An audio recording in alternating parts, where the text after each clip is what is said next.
আচ্ছা, আমরা যে মনুষ্য জাতি, আমাদেরকে তো সবাই মানুষ বলে, তাই না? তো এই মনুষ্য জাতির নাম কোথার থেকে আসলো?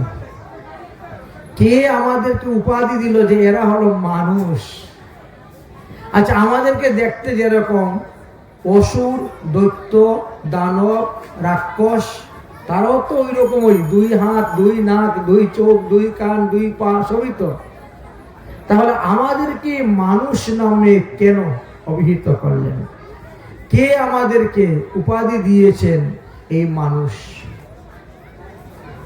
এবং সমস্ত পৃথিবীর মধ্যে শ্রেষ্ঠ জীব বলা হয়েছে মানুষ, তাই না? যত প্রকার প্রাণী আছে সবার থেকে শ্রেষ্ঠ হলো এই মানব জাতি। আচ্ছা, আপনার সামনে যদি কেউ অন্য কাউকে বড় বানায় বা বড় বলে প্রকাশ করে, তো আপনার একটু হিংসা হয় না? একটু হিংসা হবে তো। অন্যের প্রশংসা যদি কেউ আপনার সামনে এসে করে, তাহলে আপনার তো রাগ হবেই।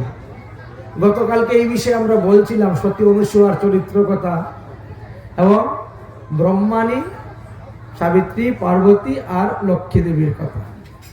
ঠিক তেমনি ভাবে আমরা সবাই, অধিকাংশ লোকই দেখা গেল আমরা কশ্যপ ঋষিরই পুত্র।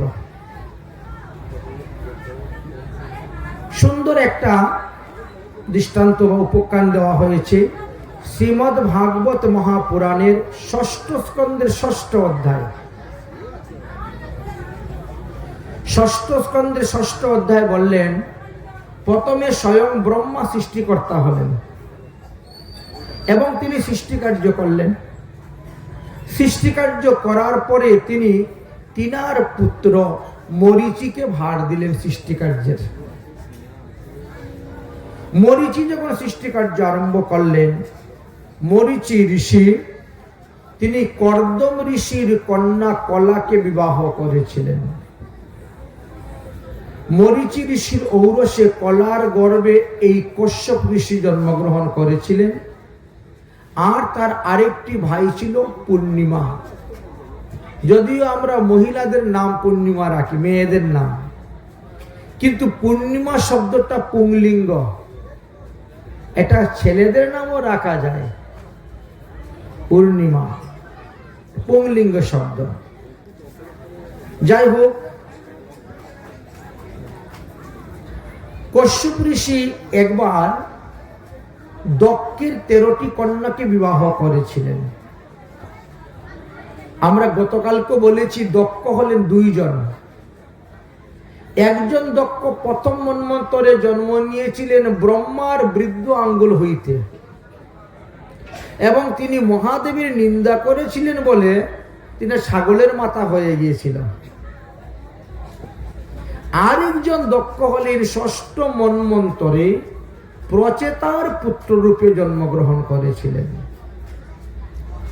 ওই দক্ষের ছিলেন 11,000 পুত্র আর 60টি কন্যা সন্তান।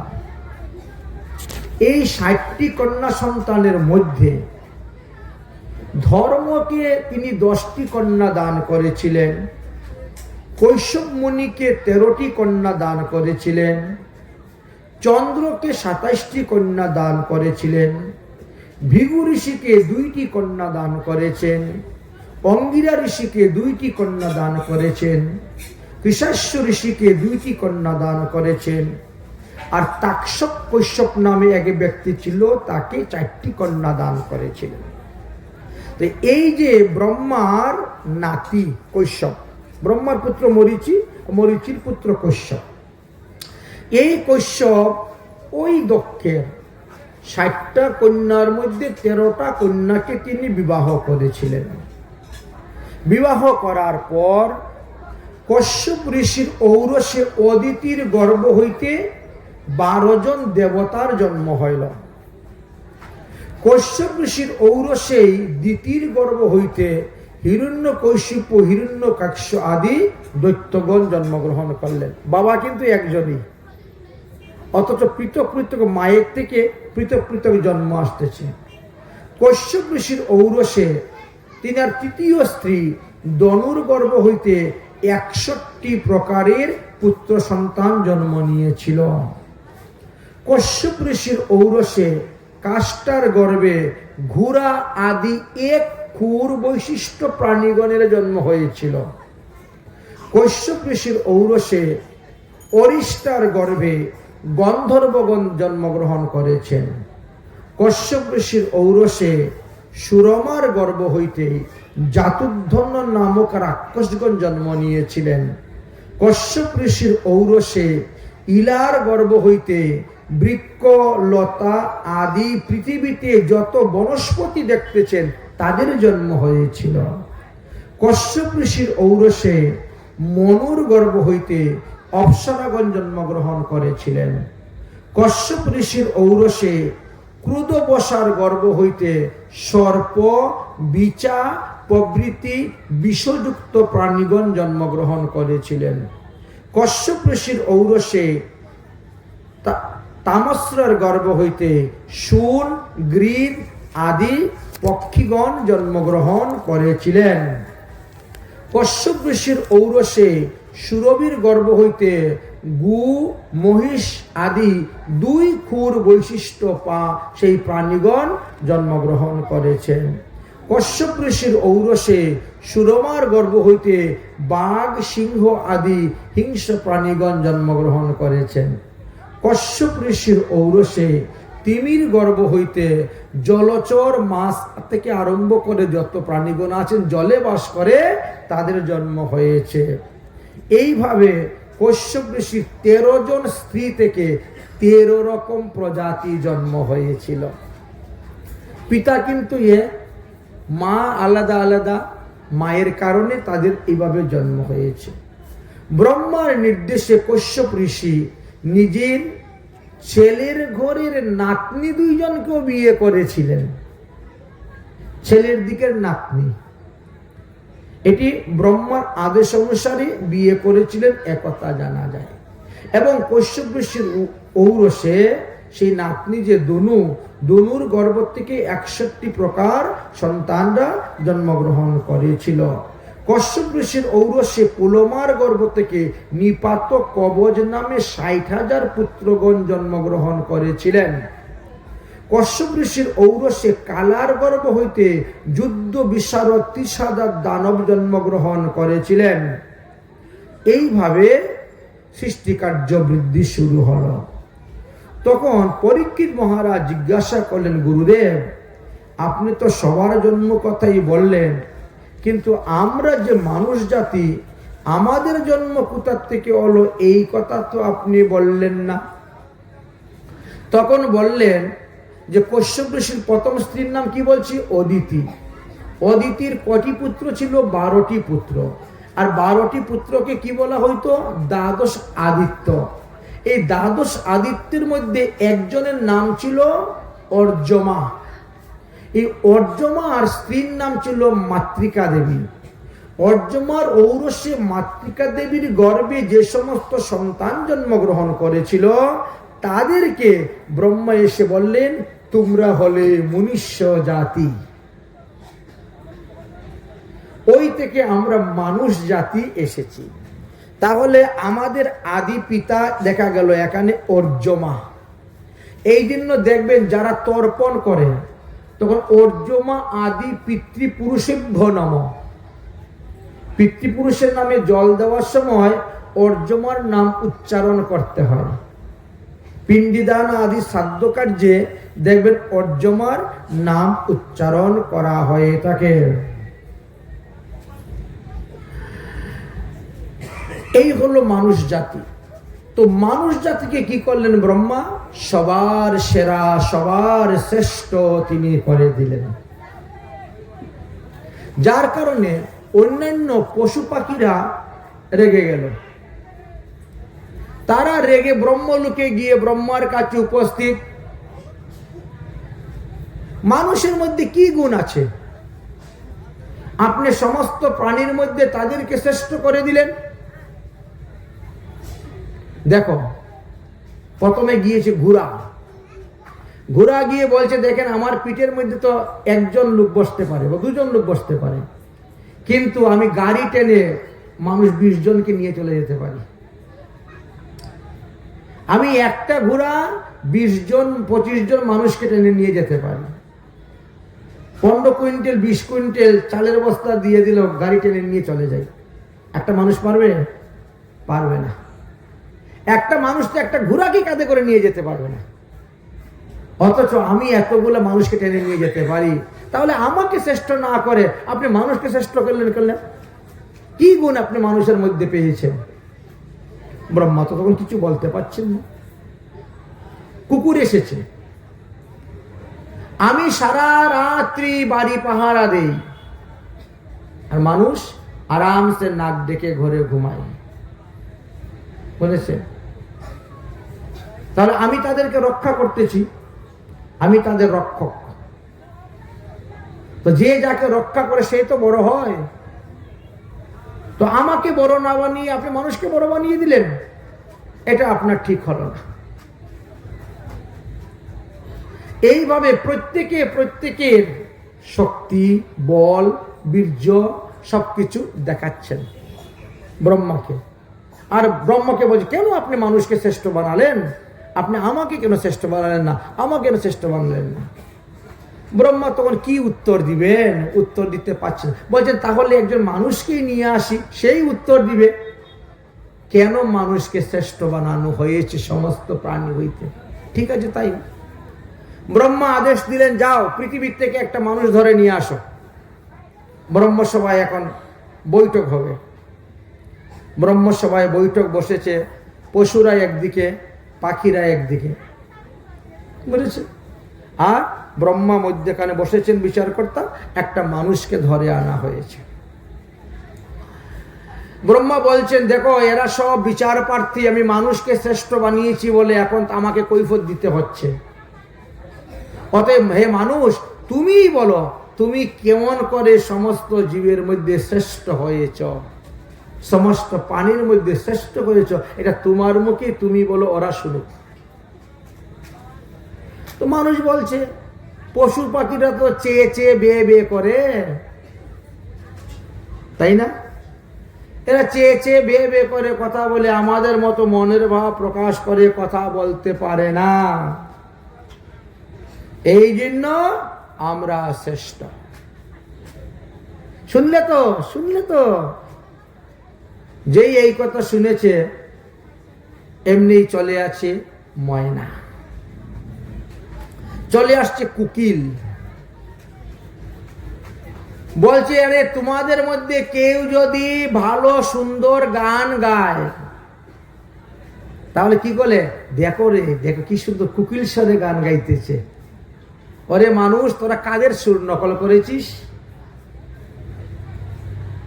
তোরা তো আমার পাখির সুর নকল করেছিস, কুকিলের সুর। কেউ যদি ফটফট করে কথা বলে, দেখো গো ছেলেটা তুতা পাখির মতো কথা বলতেছে, বলি না আমরা?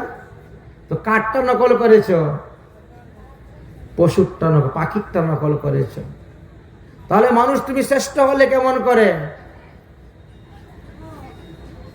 এখন বলছে, মানুষ কি বলবে, চুপ করে গেছে। ব্রহ্মা বলছে, বলো বলো মানুষ, তোমাকে কেন শ্রেষ্ঠ করা হয়েছে, আর কি গুণ আছে? তখন বলছে, মানুষ হলো শক্তিশালী, মানুষ সবকে বশে আনতে পারে, এই জন্য তাকে শ্রেষ্ঠ করা হয়েছে। এমনি সামনে চলে আসছে বাঘ। বাঘ এসে বলে, মানুষ শক্তিশালী, আয় তো আমার সঙ্গে যুদ্ধ কর। সিংহ চলে আসে, আয় আমার সঙ্গে যুদ্ধ কর, দেখি কার কত শক্তি আছে, কেমন করে তুমি শ্রেষ্ঠ হলে।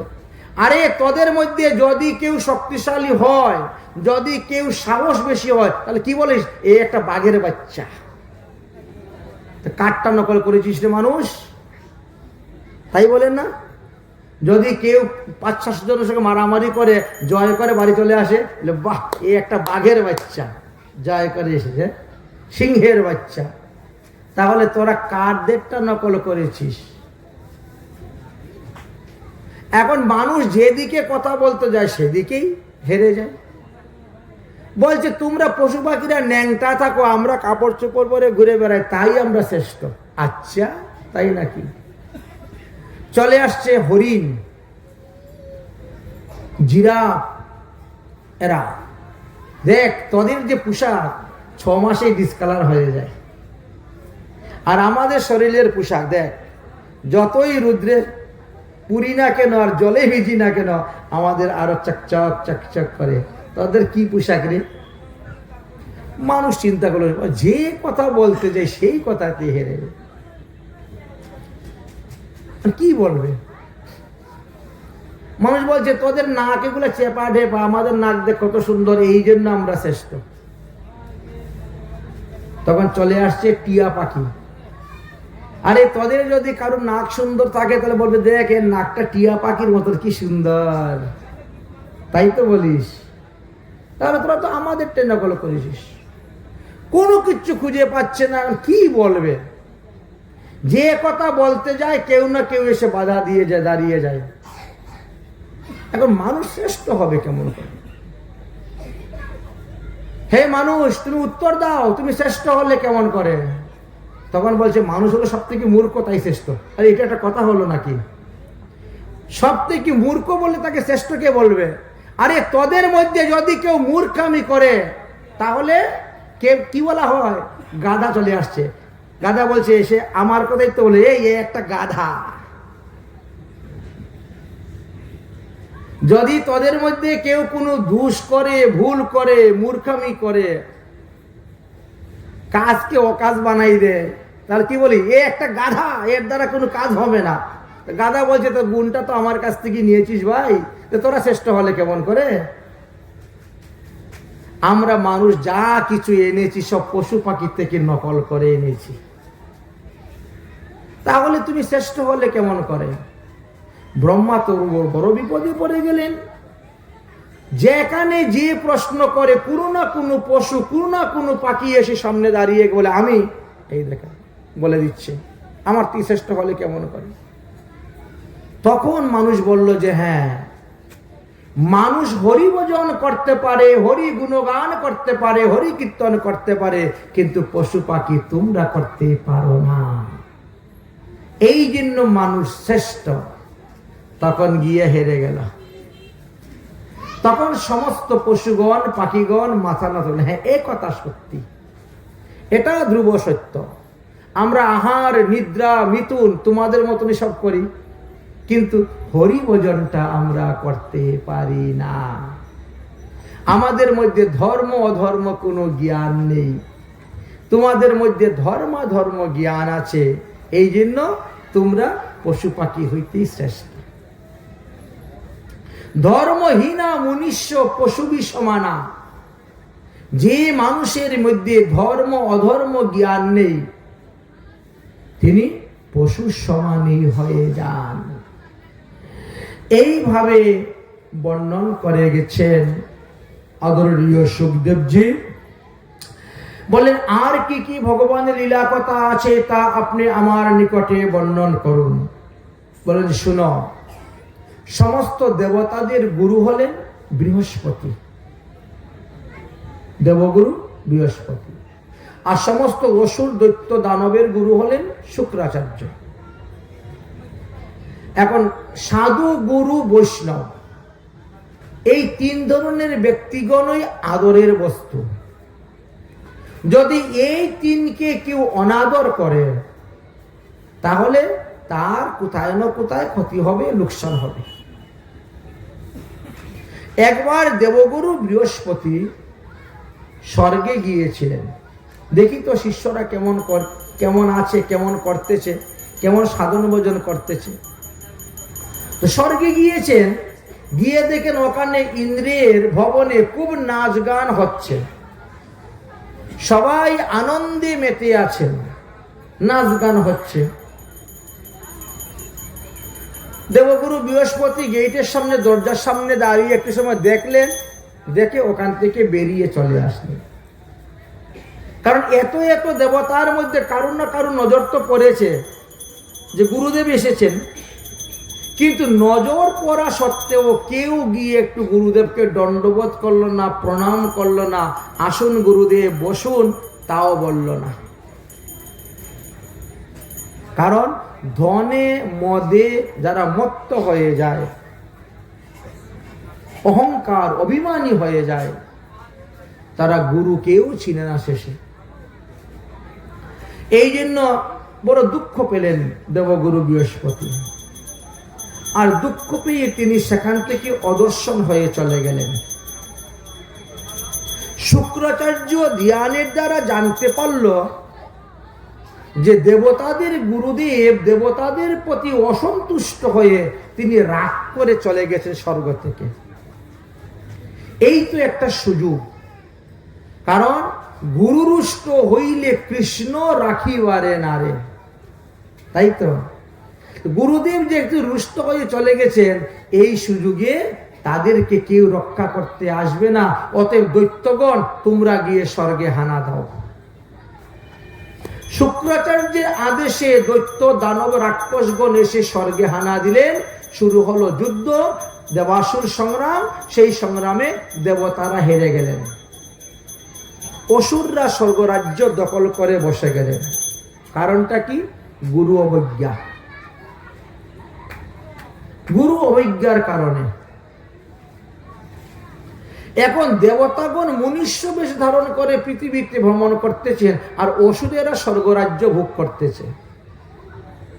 স্বর্গের উত্তম উত্তম দ্রব্য সব সেখান থেকে তারা তাদের রসাতলে নিয়ে যাচ্ছে, কারণ তারা জানে যে স্বর্গে আমরা বেশি দিন থাকতে পারবো না। কোনো না কোনো উপায়ে দেবরাজ ইন্দ্র আবার আসবে আমাদের সঙ্গে যুদ্ধ করার জন্য, তার স্বর্গরাজ্য নিয়ে যাওয়ার জন্য। এই জন্য উত্তম উত্তম দ্রব্য তারা সব লুটপাট করে নিয়ে চলে যেতে শুরু করলো। আমাদের ভারতবর্ষ দেখো না, 17 বার লুণ্ঠন হয়েছে। সোনা রূপা যা ছিল সবই তো নিয়ে চলে গেল। এইরকম ভাবে যাই হোক, এবার সমস্ত দেবগণ একত্রিত হয়ে ব্রহ্মার কাছে গেলেন। ব্রহ্মার কাছে যাওয়ার পরে ব্রহ্মাজি বললেন যে তোমরা যে কোন আনন্দ আত্মহারা হয়ে নৃত্য করছ, গান গাইতেছ, তখন যে গুরুদেব এসেছিলেন তোমরা দেখতে পাও না? ইন্দ্র বলে দেখতে পেয়েছি, তবে না বলে না করে হঠাৎ করে গুরুদেব চলে আসলেন, এটা কেমন হয়? আর এসেছেন তো তিনি তো অতিথি ভবনে থাকবেন। অতিথি ভবনে না থেকে তিনি হট করে এখানে চলে এসেছেন। আর এই উৎসবের মধ্যে হঠাৎ করে কীর্তন বন্ধ করে গিয়ে তাকে দণ্ডবোধ প্রণামও করার সুযোগ পেলাম না। ভাবলাম পরে গিয়ে প্রণাম করব, কিন্তু পরে আর তিনার সঙ্গে আমাদের সাক্ষাৎই হলো না, দেখাই হলো না। এখন শত চেষ্টা করেও গুরুদেবকে আর খুঁজে পাওয়া যাচ্ছে না। যদি গুরুদেবকে খুঁজে পেতাম তাহলে তিনার চরণে ধরে ক্ষমা চেয়ে নিতাম। এবার কি করা যায়? বলেন গুরুদেব তো রাগ করে অদর্শন হয়ে গেছেন, আর এই কারণেই অসুরেরা তোমাদের রাজ্য দখল করে নিয়েছে। এবার গুরু শক্তি ছাড়া কিন্তু তোমরা পুনরায় আবার স্বর্গরাজ্য ফিরিয়ে পাবে না। যেভাবে হোক তোমাদের গুরুদেবকে খুঁজে বের করো, তিনাকে দণ্ডবত প্রণাম স্তুতি করে, দান দক্ষিণা দিয়ে, ভোজন আদি দিয়ে, তার চরণ সেবা আদি করে তাকে সন্তুষ্ট করো, তবেই তোমরা স্বর্গরাজ্য পুনরায় ফিরে পাবে। বারবার চেষ্টা করলেন, কিন্তু গুরুদেবকে কোথাও পেলেন না। ব্রহ্মার কাছে গেলেন যে গুরুদেবকে পাওয়া যাচ্ছে না, এখন আমরা কি করি? বলেন তাহলে অন্য কাউকে এখন গুরুরূপে গ্রহণ করো। যদি তোমার গুরুদেবকে তুমি খুঁজে না পাও, তাহলে গুরুদেব তো রাগ করে চলে গেছেন, অন্য কাউকে গুরুরূপে গ্রহণ করে ভজন করো, তবে গিয়ে তোমাদের মঙ্গল হবে, তোমাদের হারানো রাজ্য তোমরা ফিরে পেতে পারবে। তো আমরা হলাম দেবতা, দেবগুরু বৃহস্পতি। এখন বৃহস্পতিকে ছেড়ে দিয়ে আমরা আবার কাকে গুরুরূপে গ্রহণ করব? এমন কে আছে পৃথিবীতে যোগ্য ব্যক্তি যে দেবতাদের গুরু হইতে পারে? ব্রহ্মা বললেন গুরু করতে হয় ভজনশীল মহাত্মা দেখে। বড় বড় বিল্ডিং দেখে গুরু করা হয় না।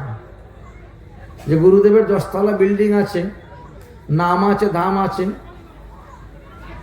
এরকম নয়। ভজনশীল মহাত্মা দেখে গুরু করতে হয়। তাহলে কে আছে পৃথিবীর মধ্যে ভজনশীল মহাত্মা? বললেন ত্বষ্টা নামক এক সূর্য আছেন, সূর্য আমাদের 12 জন। তার মধ্যে ত্বষ্টা নামক সূর্যের এক ছেলে আছে, নাম তার বিশ্বরূপ। তিনার 3টা মাথা। বর্তমান সময়ে তিনি হলেন সত্যিকি ভজনশীল মহাত্মা। অতএব যাও, তিনার কাছে গিয়ে তিনাকে গুরুরূপে গ্রহণ করো। ব্রহ্মার অনুরোধে তারা আসলেন, এসে উপস্থিত হলেন বিশ্বরূপের কাছে। হে বিশ্বরূপ, ব্রহ্মার আদেশে আমরা এসেছি, আপনাকে গুরুরূপে বরণ করতে চাই। অতএব আপনি আমাদেরকে শিষ্যত্ব রূপে গ্রহণ করুন। বিশ্বরূপ বলছে, আমি তো গুরুগিরি করি না, আমি কাউকে দীক্ষা দেই না। কেন? বলে, শিষ্য যদি পাপ করে সেই পাপ গুরুকে বহন করতে হয়। শিষ্য করা এত সহজ নয়। শিষ্য যদি পাপ করে সেই পাপ গুরুকে বহন করতে হয়। তো আমি আমার নিজের পাপের প্রায়শ্চিত্ত করে শেষ করতে পারছি না, আর তোমাদের পাপের ভার আমি মাথায় নিব? আমার দরকার নেই বাবা এই গুরুগিরি করার, আর অন্যের পাপের বোঝা আমার ঘাড়ে জপে নেওয়ার। এই জন্য আমি গুরুগিরি করি না। বলে, ব্রহ্মা যে পাঠিয়েছেন আপনার কাছে, অন্ততপক্ষে ব্রহ্মার বাক্য রক্ষা করার জন্য, ব্রহ্মার মর্যাদা রক্ষা করার জন্য আমাদেরকে শিষ্য রূপে গ্রহণ করুন। আপনি আমাদের হিত সাধন করুন, আমাদের মঙ্গল বিধান করুন, আপনি আমাদের কল্যাণ করুন। আপনিই হলেন আমাদের আচার্য, আপনিই হলেন আমাদের পুরোহিত, আপনিই হলেন আমাদের গুরু। ঠিক আছে, তখন কি করা যাবে? রাজি হলেন, তাদেরকে শিষ্যত্ব পদে স্থান দিলেন।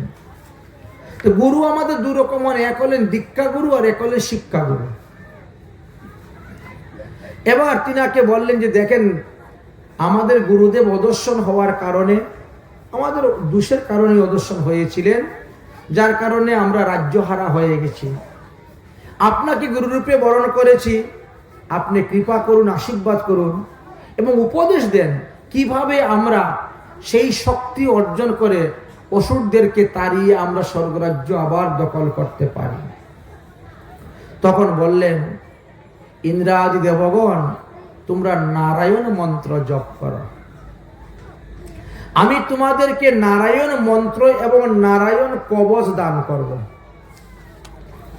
এই নারায়ণ মন্ত্র এবং নারায়ণ কবচ জপ করার মাধ্যমে তোমরা সিদ্ধি লাভ করতে পারবে।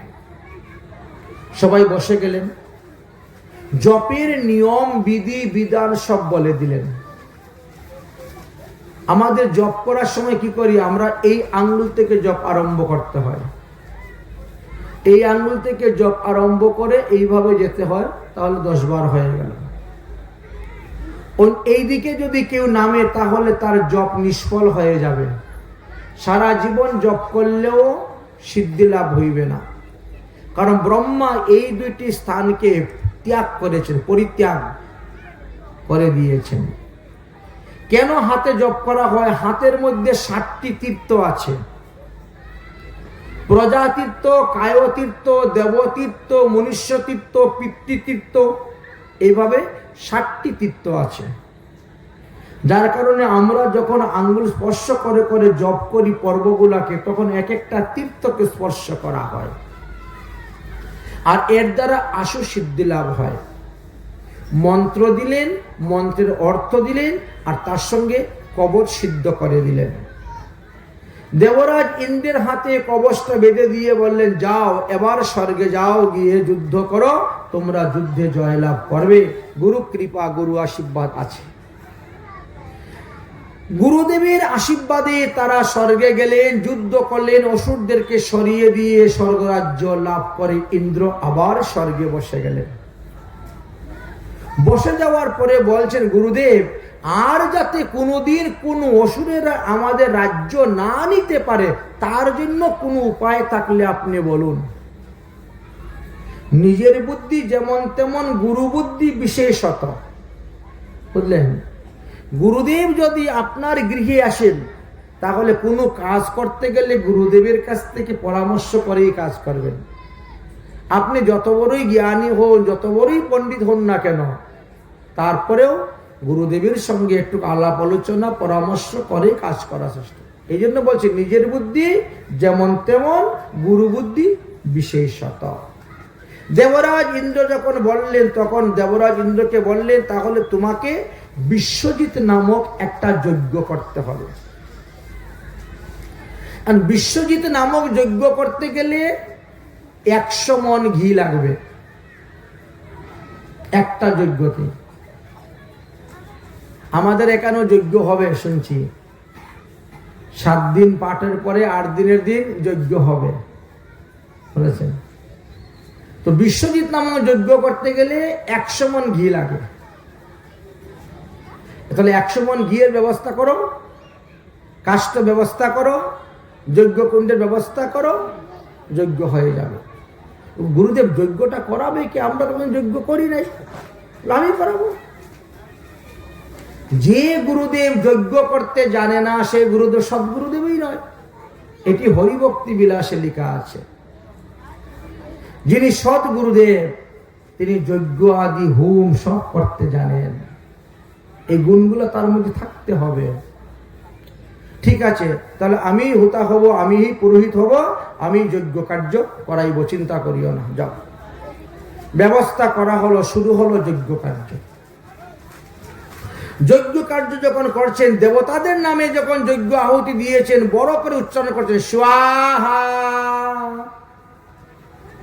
আর অসুরদের নামে যখন যজ্ঞ দিচ্ছেন, ছোট্ট করে মন্ত্র উচ্চারণ করে ফট করে স্বাহা বলে যজ্ঞ দিয়ে দিচ্ছেন। কেন? এই যে বিশ্বরূপ, এই বিশ্বরূপের বাবা হলেন দেববংশ আর মা ছিলেন অসুর বংশ। মা যখন অসুর বংশ, তো অসুররা তো মামার গোষ্ঠী। আর এই জন্য তিনি ওই মামাদেরকেও যজ্ঞের ভাগ দিতেন, দেবতাদেরকেও যজ্ঞের ভাগ দিতেন। এই বিশ্বরূপ অনেক প্রকার মায়াবিদ্যা জানতেন, যার কারণে তিনি অসুরদের ঘরে গিয়ে স্বর্গ থেকে যাহা যাহা চুরি করে নিয়ে গেছিল সব নিয়ে এসে আবার স্বর্গে ফেরত দিয়ে দিতেন। এখন ভাগিনা এসেছে মামার বাড়ি, ভাগিনার তো 7 গুণ মাপ এমনি, তাই না? একটা গল্প আছে না আমাদের, সরাবরি না, তাই তাই তাই মামার বাড়ি যাই, মামার বাড়ি ভারী মজা, কিলচর নাই। ছোটবেলা শুনতে হবে এগুলো, হ্যাঁ, এখনো বলে লোকে অনেকে। তো মামার বাড়ি তো ভাগিনা 7 গুণ মাপ।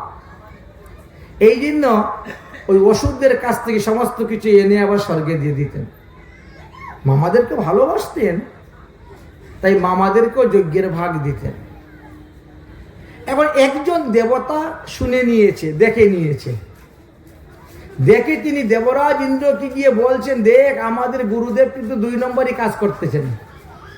কি বলে? আমাদের প্রধান শত্রু যে অসুর, অসুরদেরকেও তিনি যজ্ঞের ভাগ দিচ্ছেন স্বাহা বলে। ওই যে ঘি দিচ্ছেন, চরু দিচ্ছেন, যজ্ঞের ভাগ দিচ্ছেন। এটা তো উচিত নয়, এটা উচিত নয়, এই কাজটা করা উচিত নয়। আর গুরুদেবের কাজ বিচার করতে শুরু করেছেন শিষ্যরা। দেবরাজ ইন্দ্রকে গিয়ে বলেছেন, ভাই কি গুরু ধরলাম রে আমরা, রে গুরুদেব তো দেখি 2 মুখী সাপ। এইদিকে দেবতাদেরকেও যজ্ঞের ভাগ দিচ্ছেন, অসুরকেও দিয়েছেন। কিন্তু একবার চিন্তা করলো না যে এই গুরুদেবের কৃপাই আমরা হারানো স্বর্গরাজ্যটা ফিরে পেয়েছি। অর্থাৎ গুরুদেব যা করতেছেন আমাদের ভালোর জন্যই করতেছেন, ওটা চিন্তা করল না। এমনি কি আর বলেছেন তিনি 100 মণ ঘি লাগবে, তো 100 মণ ঘিয়ের মধ্যে 50 মণ ঘি যদি অসুরকেই দিয়ে দেন তাহলে কেমন? ইন্দ্র বলছে, আমি একটু শুনে আসি তাহলে। ইন্দ্র এসে পিছে পিছে চুপচাপ দাঁড়িয়ে শুনল, সত্যিই তো ঘটনা। ইন্দ্র রেগে গিয়েছেন, হাতের মধ্যে বজ্র ছিল, বজ্র দিয়ে গুরুদেবের মাথা কেটে দিয়েছেন। এবার কি হলো? গুরু হত্যা পাপ। একদিকে ব্রাহ্মণ, কৈশ্যপ ঋষির ছেলে, নাতি, কৈশ্যপ ঋষির ছেলে হলো ত্বষ্টা, ত্বষ্টার ছেলে বিশ্বরূপ, কৈশ্যপ ঋষির নাতি, কাশ্যপ গোত্র। একদিকে ব্রাহ্মণ আর একদিকে গুরু। ব্রহ্মহত্যা গুরু হত্যা দুই পাপ এসে ধরল ইন্দ্রকে। ইন্দ্র তখন দৌড়ে পলায়ন করতেছে পাপ যাতে ধরতে না পারে, কিন্তু দৌড়ে যাবেন কোথায়? উনি যেদিকে যাচ্ছেন সেই দিকেই পাপ যাচ্ছে ধরার জন্য, যেদিকে যাচ্ছে সেই দিকেই পাপ যাচ্ছে ধরার জন্য ইন্দ্র তখন দৌড়ে পলায়ন করছেন, দৌড়তেছেন। দৌড়তে দৌড়তে দৌড়তে দৌড়তে কোথায়ও তিনি স্থান পাচ্ছেন না। তখন কি করলেন? এক লক্ষ্মী দেবীর পদ্ম সরোবর ছিল, ওই সরোবরের ভিতরে একটা পদ্ম ফুলের মিনারের ভিতরে গিয়ে ঢুকে আশ্রয় নিলেন, কারণ ওর ভিতরে পাপ ঢুকতে পারবে না। সেখানে গিয়ে তিনি আশ্রয় নিয়েছেন, আর ওখানে বসে বসে ভগবানের নাম নিচ্ছেন। গুরু হত্যা পাপ থেকে কেমন করে মুক্ত হবে? বহুদিন গত হয়ে গেছে। একবার তিনি সেখান থেকে বেরিয়ে ব্রহ্মার কাছে গেলেন, গিয়ে বললেন, আমি এই পাপ থেকে মুক্তি লাভ হব কেমন করে? ব্রহ্মা বললেন, তোমার এই পাপকে 4 ভাগে ভাগ করে দিয়ে দাও। যদি কেউ তোমার পাপ নিয়ে নেয় তাহলে তুমি নিষ্পাপ হয়ে গেলে, কিন্তু পাপটা আমি দিব কাকে? কে ভাই আমার পাপ নিবে? বলে দেখো। এবার তিনি কি করলেন? পৃথিবী দেবীর কাছে এসে বললেন, হে পৃথিবী দেবী, তুমি আমার 1 ভাগ পাপ নাও। পৃথিবী দেবী বলছে, তোমার 1 ভাগ পাপ নিলে পরে আমার কি লাভ হইবে? বলে, যে কোনো লোক যদি তোমার পৃথিবীর উপরে গর্ত করে, সেই গর্তটা আপনি আপনি ভরে যাবে, আমি এই আশীর্বাদ দিব। আপনি কুয়া বানান, আপনি পুকুর বানান, আপনি দিঘি বানান, দেখবেন কিছুদিন পর ওটা ভরে যাচ্ছে, আপনি আপনি ভরে যায়। আপনি 20 ফুট গভীর করে বানিয়েছেন, কিছুদিন পরে দেখবেন এটা 18 ফুট হয়ে গেছে, 16 ফুট হয়ে গেছে, 15 ফুট হয়ে গেছে, ভরে যাচ্ছে আপনার নিয়ে। এটি ইন্দ্রের আশীর্বাদ। অতএব আমি এই আশীর্বাদ দিব। পৃথিবী দেবী তখন 1 ভাগ পাপ নিয়ে নিলেন, সঙ্গে সঙ্গে কিছুটা মাটি ঊষর বর্ণ হয়ে গেল। এ কি, আমার এই মাটিটা ঊষর বর্ণ হয়ে গেল? বলে, ওর মধ্যে কোনো খাদ্যশস্য উৎপন্ন হবে না। এটি হলো ব্রহ্মহত্যা পাপ। আচ্ছা, এবার জলের কাছে গিয়ে বলছেন, হে জল, তোমরা আমার 1 ভাগ পাপ নেও, আমি তোমাদেরকে আশীর্বাদ দিব, জলই হবে মানুষের জীবন।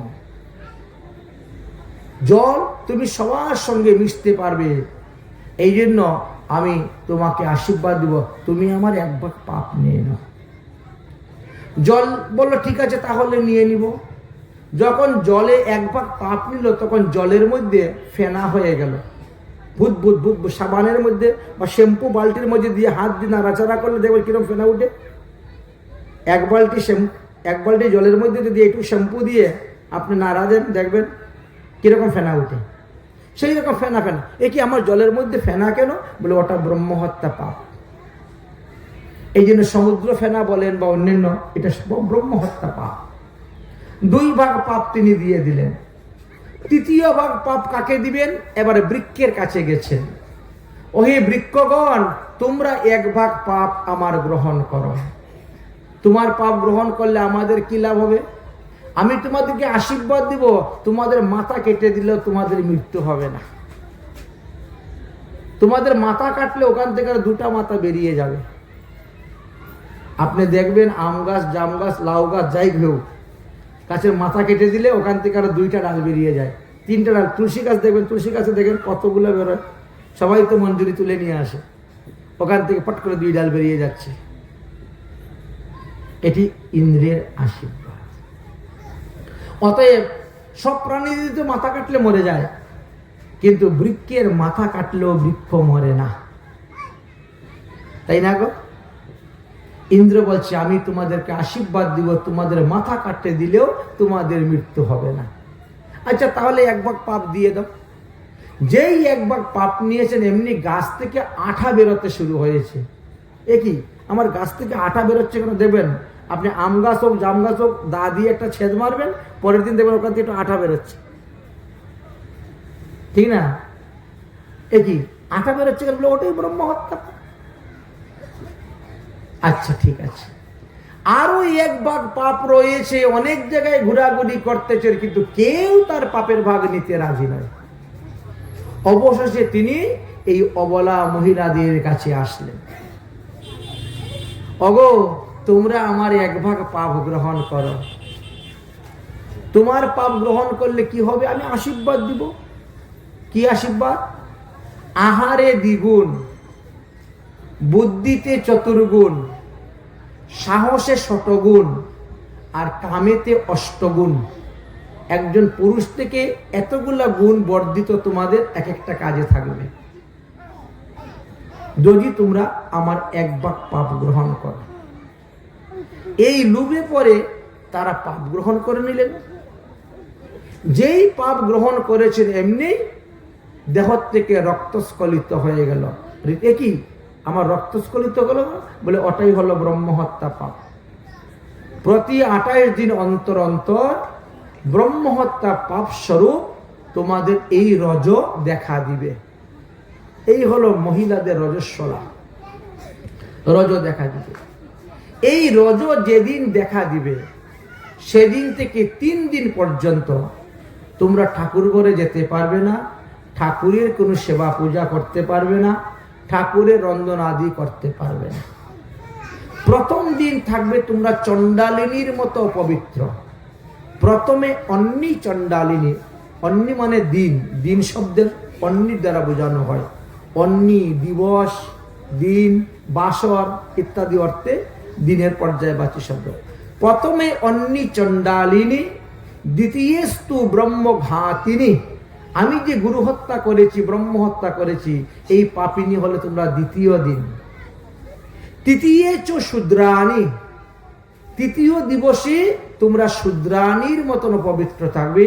চতুর্থে শুদ্ধ জায়তে, এবং চতুর্থ দিবসে গিয়ে তোমরা শুদ্ধ হবে। আর পঞ্চম দিন হইতে তুমি সমস্ত বৈদিক কার্য করতে পারবে।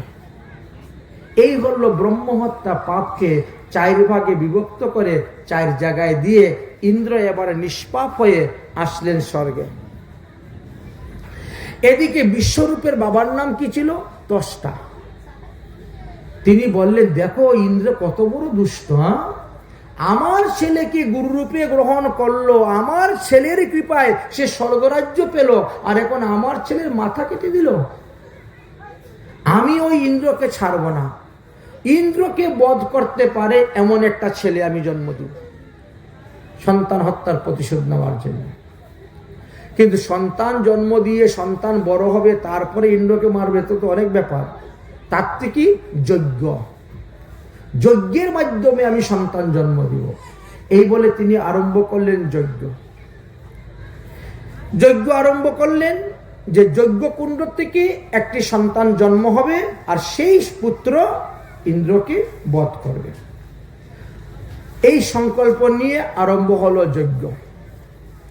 কিন্তু যজ্ঞ করার সময়ে যজ্ঞের যে মন্ত্র, সেই মন্ত্রতে ভুল হয়ে গেল। বৈদিক মন্ত্র তো বৈদিক মন্ত্রের মধ্যে 3টা স্বর আছে।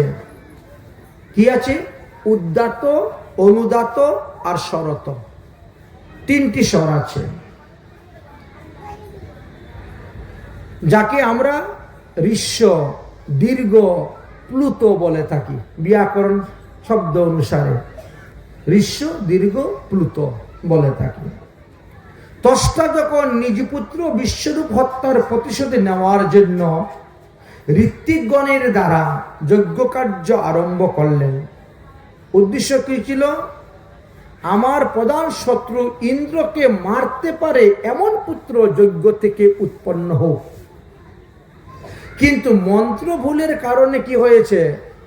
ইন্দ্রের হাতে মারা যায় এমন পুত্র জন্ম নেই, উল্টা হয়ে গেছে।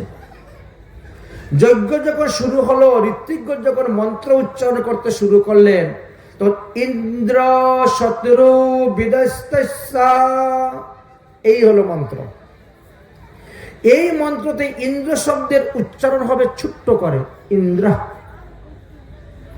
ওখানে ইন্দ্রা বলে লম্বা করলে হবে না, ওটা ছোট্ট করে হওয়ার কথা ছিল। আর শত্রু শব্দ লম্বা হওয়ার কথা ছিল, ইন্দ্র শত্রু বিদস্তাতম। কিন্তু ওরা কি করেছে, ইন্দ্র শব্দ লম্বা করে দিয়েছে আর শত্রু শব্দ ছোট করে দিয়েছে।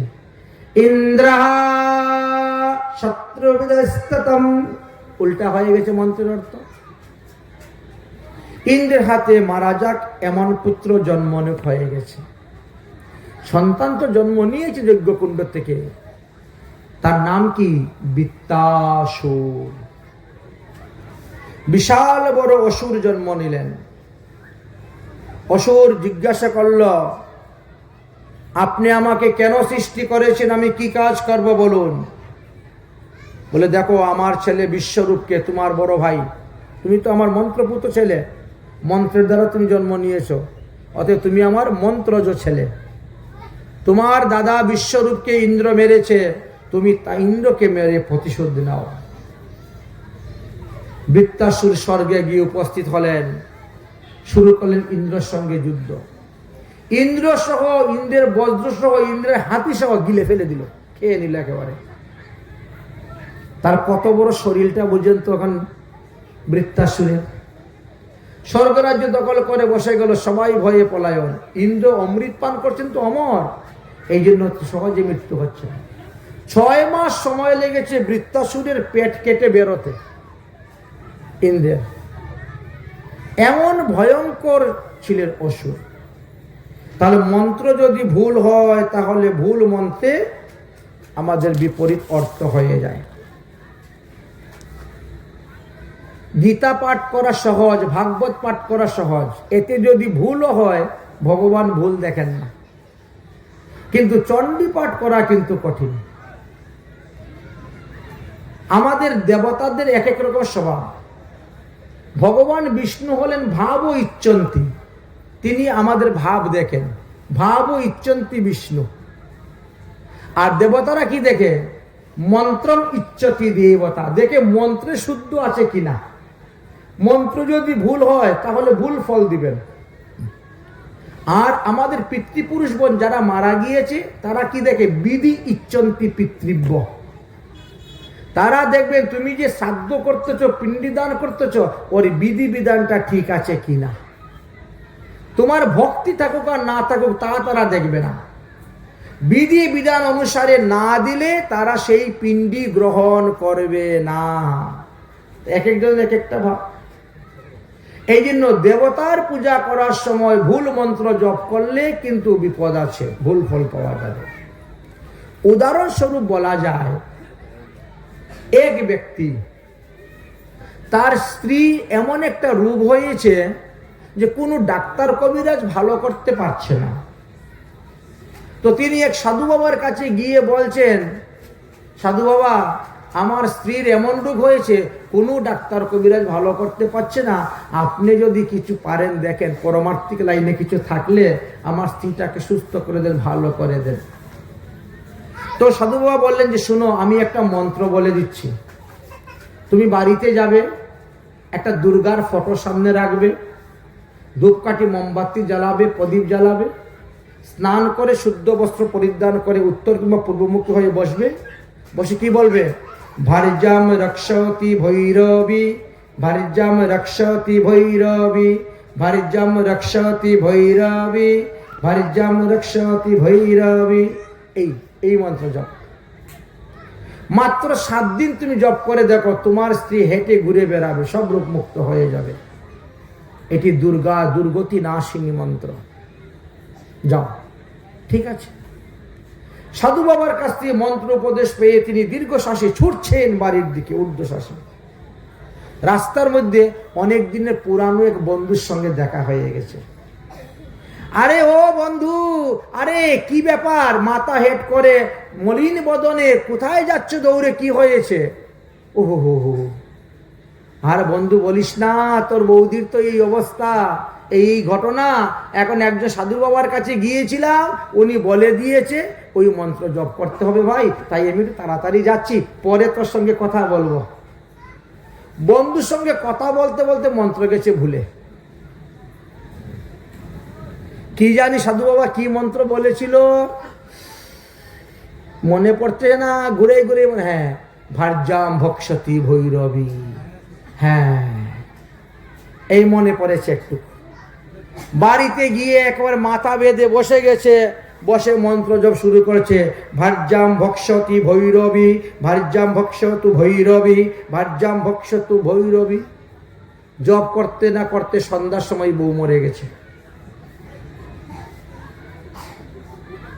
7 দিন জপ করবে তো দূরের কথা, একদিনে সন্ধ্যাবেলাই বউ মারা গেছে।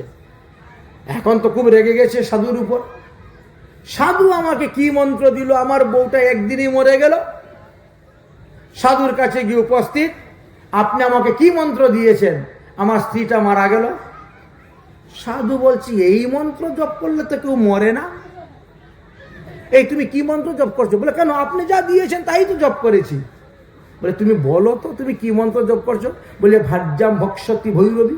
ধুর পাগল, আমি তো এই মন্ত্র তোকে দেই নাই। হ্যাঁ, আপনি মন্ত্র দিয়েছেন এটাই। আরে আমি বলছি ভার্যাম রক্ষতি ভৈরবী, আর তুই বলছিস ভার্যাম ভক্ষতি ভৈরবী, তাহলে হলো? দুটার দুই অর্থ না? ভার্যাম রক্ষতি ভৈরবী কি?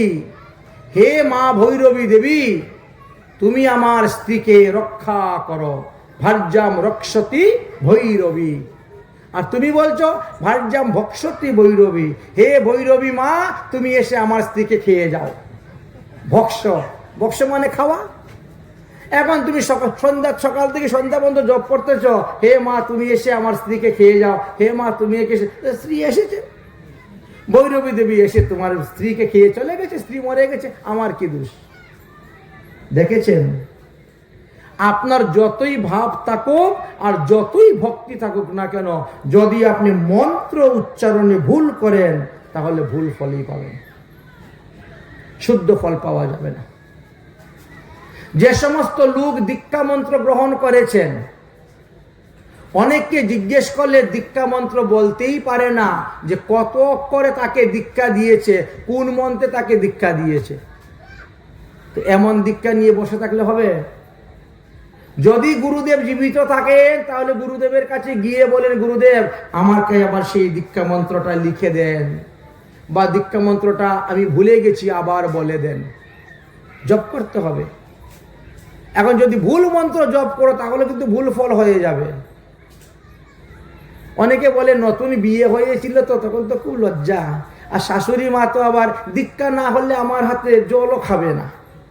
তো শাশুড়ি মা একজনকে ধরে নিয়ে আসলো, বলে বাবা তুমি একটু দীক্ষা দিয়ে দাও তো বৌমাকে, নতুন বিয়ে হয়েছে। এখন তখন তো লজ্জায় একেবারে জড়সড়, যা গুরুদেব কানের মধ্যে করে দিয়ে দিলেন, কি মন্ত্র ভুলেই গেছি। এরকম করলে হবে না, আবার মন্ত্র নিতে হবে।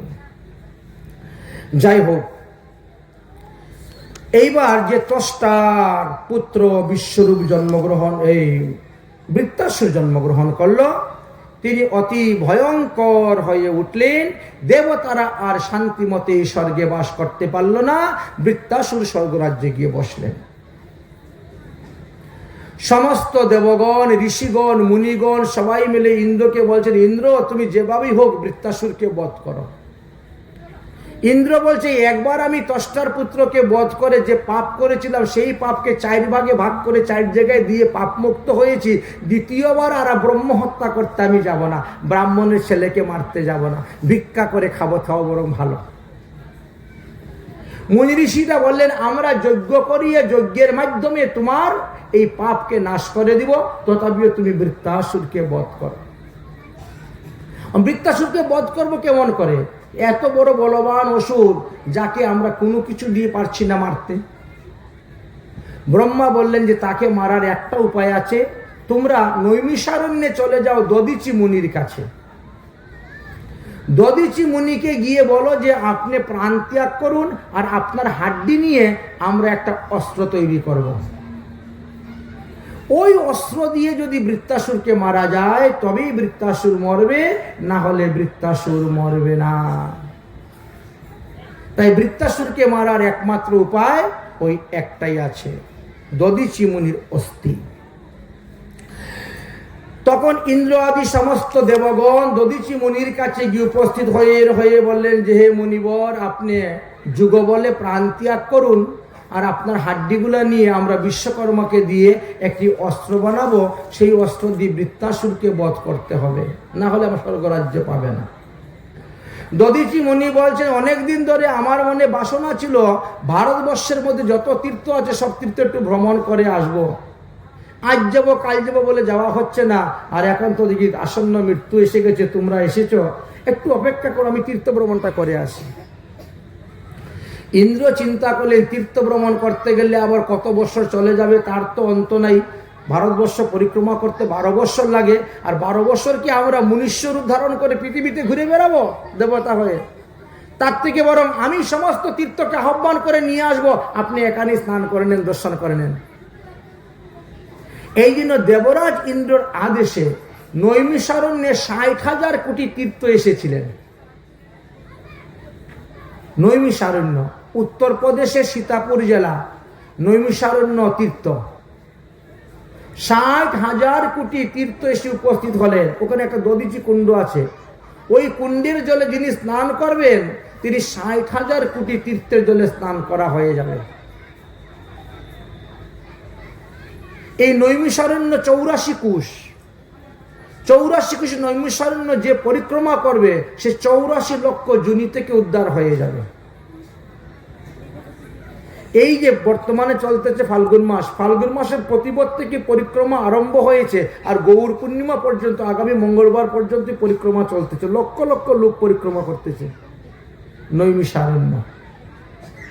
এমন এক মহাতীর্থ নৈমিষারণ্য।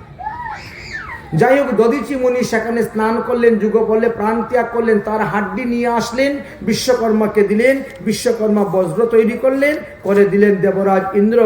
সেই অস্ত্র নিয়ে বৃত্তাসুরের সঙ্গে যুদ্ধ করতে গেলেন। যুদ্ধ করতে করতে ইন্দ্র যখন সেই বাণ মারবেন অস্ত্র, তখন বৃত্তাসুর সমস্ত অস্ত্র ফেলে দিয়ে হাত জোর করে প্রণাম করছে, কারণ ওই অস্ত্রের সম্মুখে দেখছেন নারায়ণ সাক্ষাৎ বসে আছে, সাক্ষাৎ নারায়ণ বসে আছে। তাই তিনি 2 হাত জোর করে বলছেন, ননাক পৃষ্টাং নচপেরমষ্টাম নসর্বভৌমম নরসাধিপত্যম নযোগ সিদ্ধি পুনর্ভবতু বা সমঞ্জস্বতাং বিরহাত কাঙ্কে। দেবরাজ ইন্দ্র চিন্তা করলো, আরে বাবা, এ তো দেখি বিরাট বড় সাধু, আমি বাণ মারতেছি তাকে মারার জন্য, সে আমার বাণ ফিরাবে। তা না করে সে 2 হাত জোর করে প্রণাম করে স্তুতি করতেছে কি, হে ভগবান, আমি স্বর্গরাজ্যে রাজা হওয়ার জন্য আসি নাই, আমি পৃথিবীর রাজা হওয়ার জন্য আসি নাই, আমি আমার কর্মফলে অসুরজনী প্রাপ্ত হয়েছি। আর যদি কোনোদিন পৃথিবীতে মানুষ হয়ে জন্মগ্রহণ করতে হয় আমার কর্মফলে, তাহলে কোনো সাধুর ঘরে আমার জন্ম দিও, এই রকম অসুর কুলে আমাকে জন্ম দিও না। বৈষ্ণবের ঘরে যদি হইতাম কুকুর, এটু দিয়া তরাইত বৈষ্ণব ঠাকুর। একজন বৈষ্ণবের বাড়িতে কুকুর হয়ে জন্মগ্রহণ করাও লাভ, কারণ সে তো ভগবানের ভোগ দিয়ে প্রসাদ খাবে, প্রসাদই তো ফেলবে, ওই কুকুরটাও তো প্রসাদই খাবে। ইন্দ্র তখন কি করছেন, হাত থেকে বজ্র নামিয়ে দিয়েছেন, ভাই তো বিরাট বড় সাধু, তাকে তো মারা উচিত নয়। আবার মারতে যাচ্ছেন, বাণ উঠাচ্ছেন, আবার স্তুতি করতেছে, অজাত পক্ষ ইবমাত খগা স্তনং জতা বৎসলা কুদাতম প্রিয় প্রিয়া মে বুদ্ধিদত্ত বিস্ময়া মনোর সিদ্ধায় দৃষ্টি তামম। যেভাবে একটা গাভীর বৎস মাতৃস্তন দুগ্ধ পান করার জন্য ছটপট করতে থাকে সকাল থেকে, ঠিক তেমনি ভাবে আমিও তোমার কাছে যাওয়ার জন্য ছটপট করতেছি গোবিন্দ, তুমি আমাকে তোমার কাছে নিয়ে যাও। একজন নববিবাহিত স্ত্রী যেমন সর্বদা স্বামীর চিন্তা করে, স্বামীর সেবা করতে চায়, স্বামীর মঙ্গল, আমিও ঠিক তেমনি ভাবে তোমার সেবা করতে চাই, এই সংসার চক্র হইতে মুক্ত হতে চাই, হে ভগবান তুমি আমাকে নিয়ে যাও। বৃত্তাসুরের কথা শুনে তখন ইন্দ্র বড় চিন্তায় পড়ে গেলেন, এইরকম একজন সাধুর উপরে আমি বান মারবো, এটা কেমন করে হয়? বৃত্তাসুর যখন দেখলেন ইন্দ্র তো আমাকে মারতেছে না, আমি ভাবলাম ইন্দ্র আমাকে বধ করুক আর ততক্ষণ আমি ভগবানের নাম উচ্চারণ করে করে মরি, তাহলে আমার মঙ্গল হইবে। যখন দেখলেন ইন্দ্র বান মারছে না, তখন তিনি কপট রাগ দেখালেন, ক্রোধ দেখালেন ইন্দ্রের প্রতি, ইন্দ্রকে গালি দিতে শুরু করেছেন। তখন ইন্দ্রের ক্রোধ উঠে গেল, আর তখনই তিনি অস্ত্র মেরে দিলেন, বৃত্তাসুর মারা গেল। পরমহংস শিরোমণি সুখদেব গোস্বামী পাদ বললেন, হে মহারাজ পরীক্ষিত, এই বৃত্তাসুর কোন সাধারণ ব্যক্তি নয়। এই বৃত্তাসুর ছিলেন চিত্রকেতু নামে রাজা। তিনি বিবাহিত জীবনে সন্তানাদি লাভ করতে পারেন নাই বলে একের পর এক বিয়ে করে যাচ্ছেন, একের পর এক বিয়ে করে যাচ্ছেন। এইভাবে বিয়ে করতে করতে করতে করতে 1 কোটি বিয়ে করেছিলেন, কিন্তু তথাপিও একটি সন্তানও তিনার হলো না। অবশেষে দেবর্ষি নারদ আর তুম্বুরা ঋষি উপদেশে একটি যজ্ঞ করেছিলেন। যজ্ঞের চরু তিনার সবথেকে বড় রানী কৃতদূতিকে দিয়েছিলেন, তার থেকে একটি সন্তান জন্ম হয়েছিল। কিন্তু সন্তান জন্মগ্রহণ করে সন্তানের বয়স যখন 10 বৎসর হয়ে গেছে, তখন অন্যান্য সতীনেরা বিষ মাখিয়ে খাওয়াইয়ে সন্তানটাকে মেরে দেয়। যার কারণে রাজা চিত্রকেতু তখন কাঁদতে কাঁদতে অন্ধ হয়ে যান। তুম্বরা ঋষি এবং নারদ মুনি তখন তিনাকে উপদেশ দেন যে ছেলে মরে গেছে তার জন্য কেঁদে লাভ নেই, ছেলে গয়াতে গিয়ে পিণ্ডি দিলেও তোমার উদ্ধার হবে না। ছেলে শ্রাদ্ধ করলে আর পিণ্ডি দিলে যে পিতার উদ্ধার হয়ে যায় এমনটা নয়। ছেলে মেয়েরা শ্রাদ্ধ পিণ্ডি দিয়ে পুং নামক নরক থেকে উদ্ধার করতে পারে, কিন্তু জন্ম মৃত্যুর হাত থেকে তারা উদ্ধার করতে পারে না। জন্ম মৃত্যুর হাত থেকে উদ্ধার হতে গেলে তোমাকে নিজেকে সাধন করতে হবে, ভজন করতে হবে। তারপরে তিনি সংকর্ষণ মন্ত্রে দীক্ষা নিলেন, দীক্ষা নিয়ে ভজন করলেন, ভজনে সিদ্ধি লাভ করলেন, ভগবানের পার্শ্বদ দেহ পেলেন, গন্ধর্ব দেহ পেয়ে তিনি বিভিন্ন স্থানে ভ্রমণ করতে শুরু করলেন। হাজার হাজার যুগ তিনি স্বর্গ আদি বিভিন্ন লোকে ভ্রমণ করতে করতে একবার তিনি কৈলাস পর্বতে গিয়েছিলেন। কৈলাস পর্বতে যাওয়ার পরে দেখেন সেখানে মহাদেব হরিকথা পরিবেশন করতেছেন মুনি ঋষিগণের সামনে। আর এমন সময় দেবী পার্বতী এসে মহাদেবের কোলে বসে গেছেন। মহারাজ চিত্রকেতু দেখলেন যে এই জিনিসটা ভালো নয়, যেখানে হরিকথা হয় সেখানে স্বামী স্ত্রী একাসনে বসা উচিত নয়। এটা হলো গোপনে কাজ, গোপনে আপনি আপনার স্ত্রীকে কোলে নিয়ে বসেন, কিন্তু সমাজের মধ্যে তো নয়। পার্বতী যাতে মহাদেবের কুল থেকে উঠে চলে যায়, এই জন্য একটু জুড়ে উনি কয়েকটি কথা বলেছিলেন উপরে বিমানের মধ্যে বসে বসে। যে সমস্ত কথা শুনে পার্বতী খুব দুঃখ পেয়েছিলেন এবং তিনি রেগে গিয়েছিলেন। তখন পার্বতী বলছেন, হে চিত্রকেতু, তুমি গন্ধর্ব দেহ প্রাপ্ত হয়েছে বলে তোমার এত অহংকার? তুমি কৈলাসে এসে দেবাদিদেব মহাদেবের আচার আচরণের বিচার করছো? অতএব আমি তোমাকে অভিসম্পাদ দিলাম, তুমি অসুর কুলে চলে যাও। পার্বতী দেবী যখন এই অভিসম্পাদ দিলেন, সেই অভিসম্পাদ শ্রবণ করার পর চিত্রকেতু রাজা কোনো দুঃখ করলেন না। তিনি বিমান থেকে নেমে বললেন, আপনার ক্রোধ শান্ত হয়েছে তো? না হলে আরো 2-4টা অভিসম্পাদ দিয়ে দেন, তাতে আমার কিছু যায় আসে না। কারণ আগে আমি রাজা চিত্রকেতুর শরীরে ভজন করেছি, হরিভজন। এখন আমি গন্ধর্ব দেখে হরিভজন করতেছি, আর আপনার অভিশাপে আমি অসুর কুলে গিয়েও হরিভজনই তো করব। অতএব আমার ভজন থেকে কোনো কিছু চ্যুত হয় নাই, অতএব আর কোনো সুবিধা নেই। কারণ প্রভু হলেন আমার শ্রীকৃষ্ণ, ভগবান আমাকে রক্ষা করবেন। প্রভু মোর শ্রীকৃষ্ণ কানাই, প্রভু মোর শ্রীকৃষ্ণ কৃষ্ণ কানাই, এই কৃপা করো যেন তোমার গুণ গাই, এই কৃপা করো যেন তোমার গুণ গাই। প্রভু মোর শ্রীকৃষ্ণ কানাই, প্রভু মোর শ্রীকৃষ্ণ কানাই,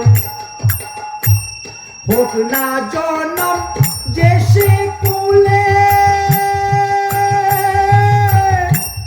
যে সে দেহ পাই, তোমার ভক্তের সঙ্গে ফিরি তোমার গুণ গাই। আমার হোক না জনম যে সে কুলে, হোক না জনম অসুর কুলে, যেন ওই চরণে মতি থাকে, হোক না জনম অসুর কুলে, যেন ওই চরণে মতি থাকে, হোক না জনম অসুর কুলে, ওই চরণে মতি থাকে, হোক না জনম অসুর কুলে। তাই অসুর কুলে জন্ম নিয়েও তিনি হরিভক্তি পরায়ণ ছিলেন। আর এই কারণে বৃত্তাসুর তিনার জন্মটা কর্মটাকে প্রারব্ধ কর্ম ভোগ করার জন্য তিনি এসেছিলেন। প্রারব্ধ কর্ম ভোগ শেষ হয়ে গেছে আর তিনিও চলে গিয়েছেন।